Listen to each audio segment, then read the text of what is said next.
নমস্কাৰ বন্ধুসকল, আজি মই ৰান্ধিব লৈছোঁ মাছৰ টেঙা আঞ্জা।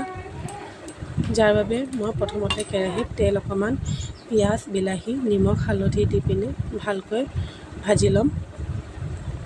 তাৰপিছত মই কচু দি পিনে বনাম। যাৰ বাবে কচুখিনি মই আগতীয়াকৈ সিজাই থৈছিলোঁ। কচুখিনি দি পিনে ভালকৈ ভাজি ল'ব লাগিব।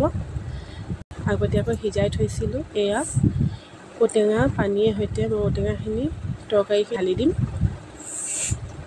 তাৰপৰা ভালকৈ মিক্স কৰি লৈ পানীৰ পৰিমাণ যিহেতু অলপ কম হৈছে, তাৰ বাবে মই আৰু অলপ গৰম পানী দি দিম ওপৰৰ পৰা। ঠাণ্ডা পানী নিদিওঁ, গৰম পানী দি দিলে তৰকাৰীটোৰ সোৱাদটো খাবলৈ ভাল হয়। তাৰপৰা ভালকৈ মিক্স কৰি ল'ম। মাছখিনি মই আগতীয়াকৈ ভাজি ৰাখিছিলোঁ।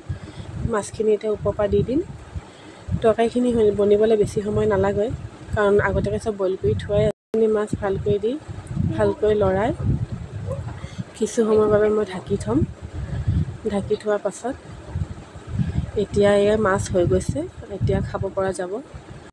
এয়া চাই লওক। মই হনুলে ভাত বাঢ়িছোঁ।